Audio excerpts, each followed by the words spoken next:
আসসালামু আলাইকুম সুপ্রিয় শ্রোতা। আজ আপনাদের জন্য থাকছে আনিসুজ্জামানের লেখা জাদুঘরে কেন যাব গল্পটি। তো প্রথমেই আনিসুজ্জামানের পরিচিতিটি ছোট্ট করে জেনে নেওয়া যাক। আনিসুজ্জামান বাংলাদেশের বরেণ্য বুদ্ধিজীবী, গবেষক, প্রাবন্ধিক ও মনস্বী অধ্যাপক। তিনি জন্মগ্রহণ করেন 1937 খ্রিস্টাব্দের 18 ফেব্রুয়ারি কলকাতায়। আনিসুজ্জামান 1951 সালে ঢাকার প্রিয়নাথ স্কুল থেকে প্রবেশিকা এবং 1953 সালে জগন্নাথ কলেজ থেকে আইএ পাশ করেন। ঢাকা বিশ্ববিদ্যালয় থেকে তিনি বাংলায় স্নাতক সম্মান, স্নাতকোত্তর ও পিএইচডি ডিগ্রি অর্জন করেন। এছাড়াও তিনি উচ্চতর শিক্ষা লাভ করেছেন শিকাগো ও লন্ডন বিশ্ববিদ্যালয় থেকে। আনিসুজ্জামান দীর্ঘকাল চট্টগ্রাম বিশ্ববিদ্যালয় ও ঢাকা বিশ্ববিদ্যালয়ে অধ্যাপনাও করেছেন। সাহিত্য ও গবেষণার কৃতিত্বের জন্য তিনি 21 পদক, বাংলা একাডেমি পুরস্কার, আলাওল সাহিত্য পুরস্কার, কলকাতার রবীন্দ্র ভারতী বিশ্ববিদ্যালয়ের সাম্মানিক ডিলিট এবং ভারত সরকারের পদ্মভূষণ সহ বহু পুরস্কার ও সম্মাননায় ভূষিত হন। তিনি 2020 সালের 14 মে ঢাকায় মৃত্যুবরণ করেন।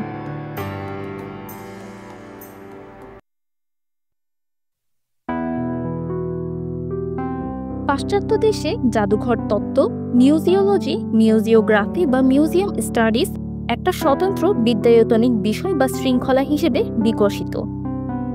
আলেকজান্দ্রিয়ায় নাকি পৃথিবীর প্রথম জাদুঘর স্থাপিত হয়েছিল খ্রিস্টপূর্ব 3য় শতাব্দীতে বা তার কাছাকাছি সময়ে। ঠিক নির্দিষ্ট করে বলতে পারছি না, আমি তখন উপস্থিত ছিলাম না। কিন্তু এটুকু দ্বিধাহীনভাবে বলা যায় যে সে সময়ে জাদুঘর তত্ত্ববিদদের কেউ তার ধারে কাছে ছিলেন না। কি প্রেরণা থেকে বিশেষজ্ঞ না হয়েও একজন মানুষ এমন একটা কাজ করেছিলেন এবং দর্শনার্থীরাই বা সেখানে কোন প্রত্যাশা নিয়ে যেতেন তা আজ ভাববার বিষয়। পৃথিবীর এই প্রথম জাদুঘরে ছিল নিদর্শন সংগ্রহশালা ও গ্রন্থাগার, ছিল উদ্ভিদ উদ্যান ও উন্মুক্ত চিড়িয়াখানা। তবে এটা নাকি ছিল মুখ্যত দর্শন চর্চার কেন্দ্র। এ থেকে আমাদের মনে দুটি ধারণা জন্ম নেয়। জাদুঘর গড়ে উঠেছিল প্রতিষ্ঠাতার রুচি মাফিক, আর তার দর্শকেরা সেখানে যেতেন নিজের নিজের অভিপ্রায় অনুযায়ী বিশেষ বিশেষ অংশে। হয়তো কেউ কেউ ঘুরে ফিরে সর্বক্ষেত্রেই উপস্থিত হতেন। কালক্রমে প্রাচীন জিনিসপত্র সম্পর্কে আগ্রহ বাড়ছিল এবং সম্পূর্ণ ব্যক্তি বা পরিবারের উদ্যোগে তা সংগৃহীত হয়ে জাদুঘর গড়ার ভিত্তি রচনা করছিল। প্রাচ্য দেশেও এমন সংগ্রহের কথা অবিদিত ছিল না।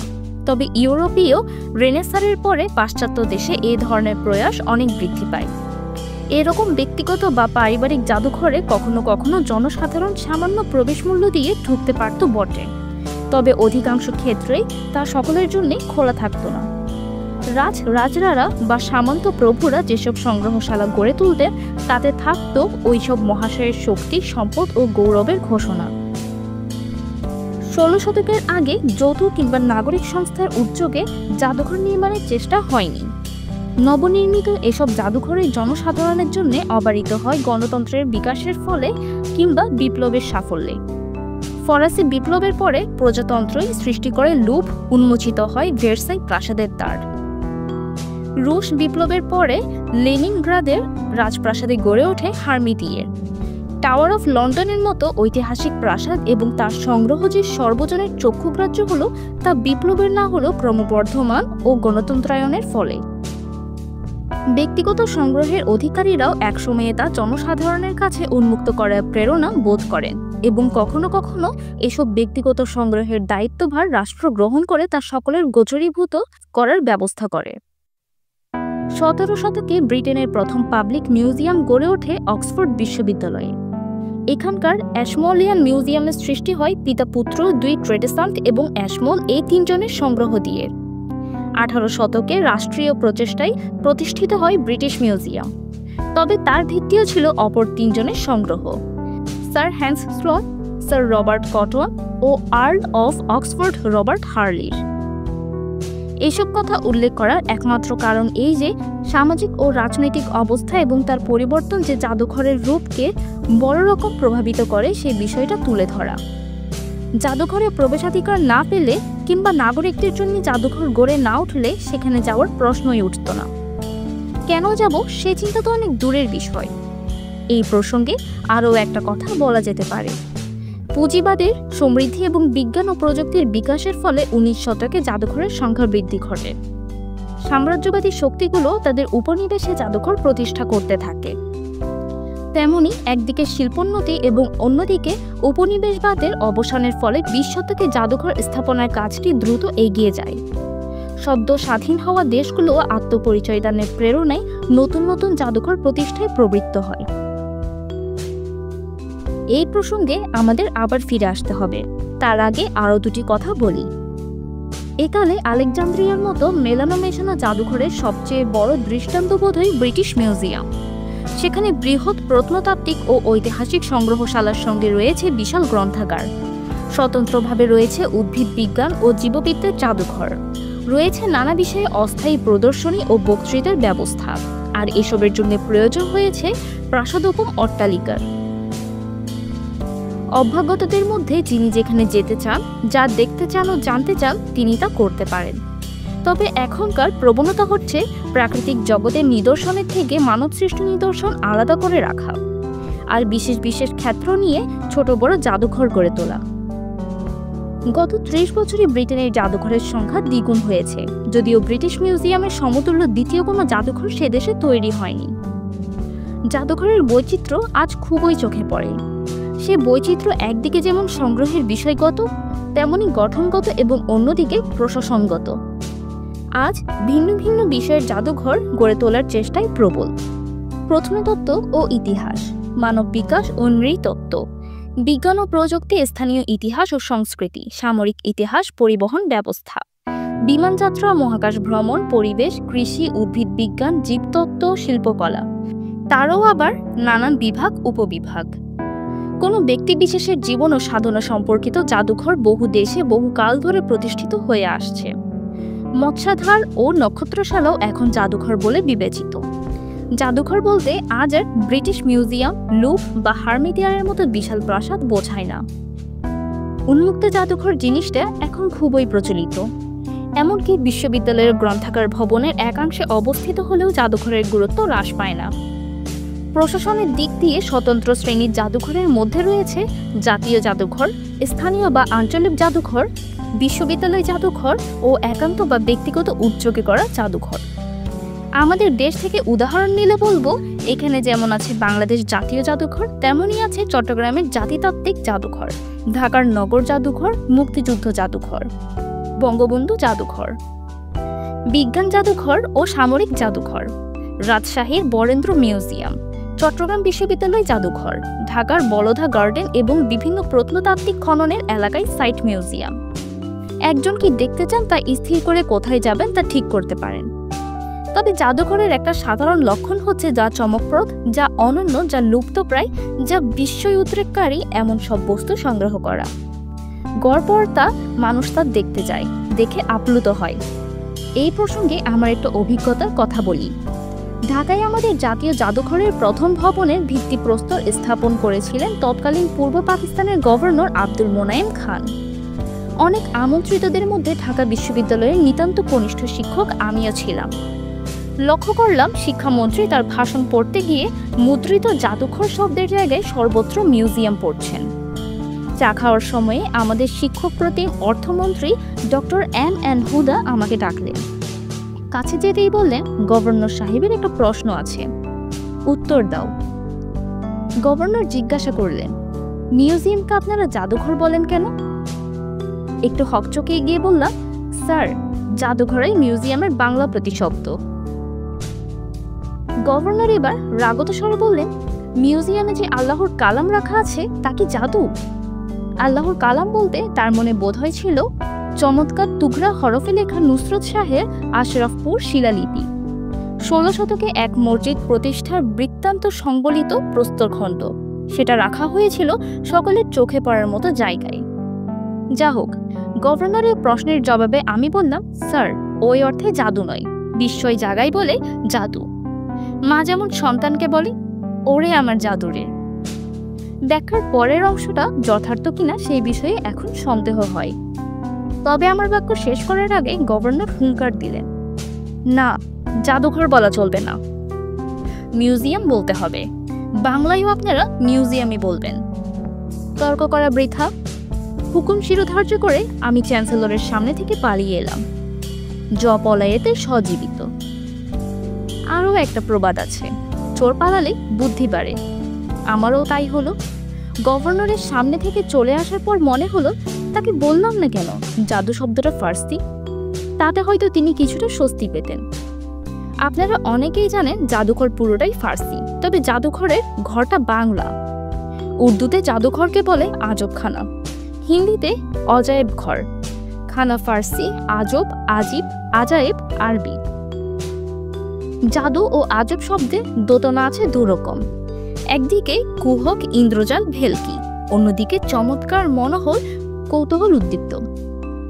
আমার ছেলেকে সোজা পেয়ে মেয়েটা জাদু করেছে, আর কি জাদু বাংলা গানে দুরকম দোতনা প্রকাশ করে। বয়সের দোষে এক কথা থেকে অন্য কথায় চলে যাচ্ছি। মোনাইম খান যে সেদিন রাগ করেছিলেন এবং জাদুঘরের অন্য অনেক কিছু থাকা সত্ত্বেও তিনি আল্লাহর কালামের কথা বিশেষভাবে উল্লেখ করেছিলেন, এখন মনে হয় তার একটা তাৎপর্য আছে। তিনি দ্বিজাতি তত্ত্বে বিশ্বাসী ছিলেন, তাই জাদুঘরে সংরক্ষিত মুসলিম ঐতিহ্যমূলক নিদর্শন তাকে আকর্ষণ করেছিল এবং বাংলায় হিন্দু মুসলমান নির্বিশেষে জাদুঘরকে যেহেতু জাদুঘর বলে, তাই তিনি সেটা বর্জন করে মিউজিয়াম শব্দটি বাংলায় ব্যবহার করতে চেয়েছিলেন মুসলমানদের স্বতন্ত্র প্রয়োগ হিসেবে। জাদুঘরকে যদি তিনি আত্মপরিচয় লাভের ক্ষেত্র হিসেবে দেখে থাকেন তাহলে মোটেই ভুল করেননি। অল্প বয়সে আমি যখন প্রথম ঢাকা জাদুঘরে যাই তখন আমিও এক ধরনের আত্মপরিচয়ের সূত্র সেখানে খুঁজে পাই, অতটা সচেতনভাবে না হলেও। বাংলা স্থাপত্য ও ভাস্কর্যের প্রাচীন নিদর্শনের সঙ্গে সেই আমার প্রথম পরিচয় ঘটে। স্থাপত্যের নিদর্শন বলতে প্রধানত ছিল কাঠের ও পাথরের স্তম্ভ, আর ভাস্কর্য ছিল অজস্র ও নানা উপকরণে তৈরি। বঙ্গদেশে অত যে বৌদ্ধ মূর্তি আছে সেই সম্পর্কে আমার কোনো ধারণা ছিল না। পৌরাণিক লৌকিক অত যে দেবদেবী আছে তাও জানতাম না। মুদ্রা ও অস্ত্রশস্ত্র দেখে বাংলায় মুসলিম শাসন সম্পর্কে কিছু ধারণা হয়েছিল। ঈসা খাঁর কামানের গায়ে বাংলা লেখা দেখে মুগ্ধ হয়েছিলাম। পোড়ামাটির কাজও ছিল কত বিচিত্র ও সুন্দর। জাদুঘরের বাইরে তখন রক্ষিত ছিল নীল জাল দেওয়ার মস্ত বড় কড়াই। নীল আন্দোলনের ইতিহাস কিছুটা জানতাম, কড়াইয়ের বিশালত্ব চিত্তে সম্ভ্রম জাগাবার মতো। কিন্তু তার সঙ্গে যে অনেক দীর্ঘশ্বাস ও অশ্রুবিন্দু জড়িত সেটা মনে পড়তে ভুল হয়নি। ঢাকা জাদুঘরে যা দেখেছিলাম তার কথা বলতে গেলে পরে দেখা নিদর্শনের সঙ্গে জড়িয়ে যেতে পারে, কিন্তু বঙ্গের হাজার বছরের পুরনো ইতিহাস ও সমৃদ্ধ সংস্কৃতির যে নমুনা সেখানে ছিল তা থেকে আমি বাঙালির আত্মপরিচয় লাভ করেছি। পরে তা শক্তিশালী হয়েছে কলকাতা জাদুঘর ও ভিক্টোরিয়া মেমোরিয়াল দেখে। পরবর্তীতে পৃথিবীর বহু জাদুঘরে আত্মপরিচয় জ্ঞাপনের এই চেষ্টা, নিজেদের সাংস্কৃতিক ঐতিহ্যকে ধরে রাখার যত্নকৃত প্রয়াস দেখেছি। আলেকজান্দ্রিয়ার গ্রেকো রোমান মিউজিয়ামে ও কায়রো মিউজিয়ামে যেমন মিশরের পুরনো ইতিহাস ধরে রাখা হয়েছে, সিয়াটলে ও নর্থ ক্যারোলাইনার পূর্ব প্রান্তে দেখেছি আমেরিকার আদিবাসীদের নানাবিধ অর্জনের নিদর্শন এবং ইউরোপীয় বসতি স্থাপনকারীদের প্রথম আগমনকালীন স্মৃতিচিহ্ন।